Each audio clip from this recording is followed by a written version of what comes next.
speak of the Mayas' original homeland Mu, or Aztlan, a city which sank beneath the waves during a great cataclysm.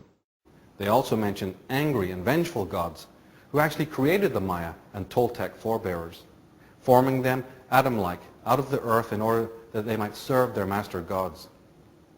They speak of the decline of intelligence, the denigration of the spiritual constitution of mortals. Due to the brutal systematic conquest of the Maya, Toltec, Incas, and Aztecs by the glorious Spanish crown, there is precious little in the way of written information to help modern researchers know exactly who these tribes and nations were and what their beliefs were actually based upon. The surviving documents from the Maya period, studied by Le Plongeon, Churchward, and others, reveals that the Maya were a highly civilized culture with a priest class who were adept in arcane sciences and magic, and who were fluent in the most complex areas of astronavigation and archaeoastronomy. As the scholars continued to research the Maya, it became apparent that they were compulsively interested in the mysteries of time. Every major structure was calibrated to the rising and setting of the planets and luminaries, and their finest aesthetic and mathematical creations are surely their exquisite zodiacal calendars. In fact, the Maya had about 20 different calendars, some tracking time and cycles back as far as 10 million years. One would need to have a degree in astronomical computation to understand or make such calculations today. And of the 20 calendars, 2 are of the greatest importance. They are called the Heab and the Zolkin, with the latter being the most important of them all. The Zolkin, or sacred calendar of the Maya, is based on the 26,000-year cycle of the Pleiades. This means that it was based on the movement of our entire galaxy around the star Alcyone in the constellation called Pleiades in Taurus.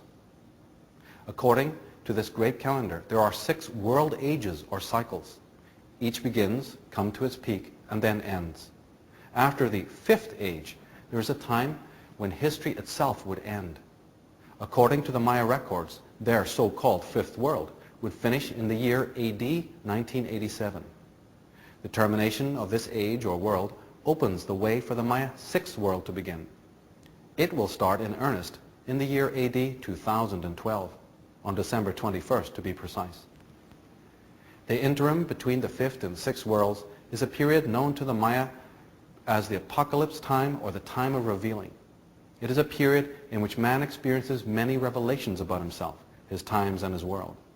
It is a time when the masks of the false begin to come down, shocking both antagonist and protagonist.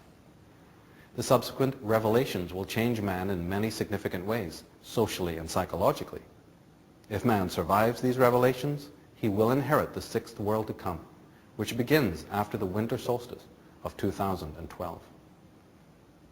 Now, there are 2 other important dates of great importance to the Mesoamerican shamans, and both occurred relatively recently.